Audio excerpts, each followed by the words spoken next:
திருச்செந்தூர் சுப்பிரமணிய சுவாமி கோயிலில் கடல் சுமார் 100 அடி தூரத்திற்கு உள்வாங்கியுள்ளது. கூடுதல் தகவல்களை நமது செய்தியாளர் முரளி கணேஷ் வழங்க கேட்கலாம்.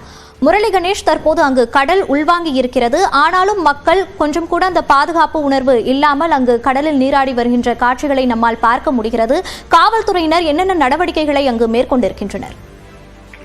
அதாவது மோனிஷா, மக்களை கடற்கரை பகுதியில் பாதுகாப்பாக நீராடும்படி கோவில் கடற்கரை பாதுகாப்பு குழுவினர் அறிவுறுத்தி வராங்க. அதன் அடிப்படையில் பக்தர்கள் குளித்து வராங்க. முருகனுடைய அறுபடை வீடுகள்ல 2ஆம் படை வீடான திருச்செந்தூர் சுப்பிரமணிய சுவாமி கோயிலில் நாள்தோறும் பல்லாயிரக்கணக்கான பக்தர்கள் சுவாமி தரிசனம் செய்ய வருவது வழக்கம்.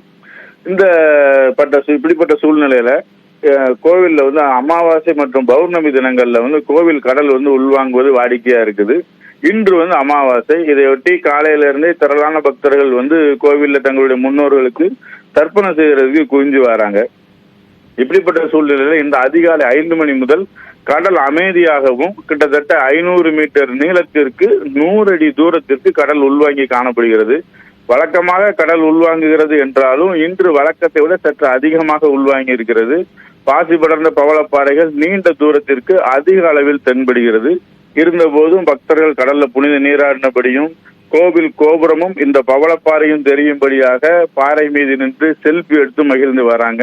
அந்த பவளப்பாறை பகுதிகளுக்குள்ள செல்ல வேண்டாம், பாதுகாப்பான இடத்துல குளிக்கும்படி கோவில் கடற்கரை பாதுகாப்பு குழுவினர் அறிவுறுத்தி வராங்க. இது காவல்துறை தரப்புல பக்தர்களுக்கு இதுவரைக்கும் எந்த விதமான ஒரு அறிவிப்பும் கொடுக்கப்படல. மோனிஷா, விவரங்களை வழங்கியமைக்கு நன்றி முரளி கணேஷ்.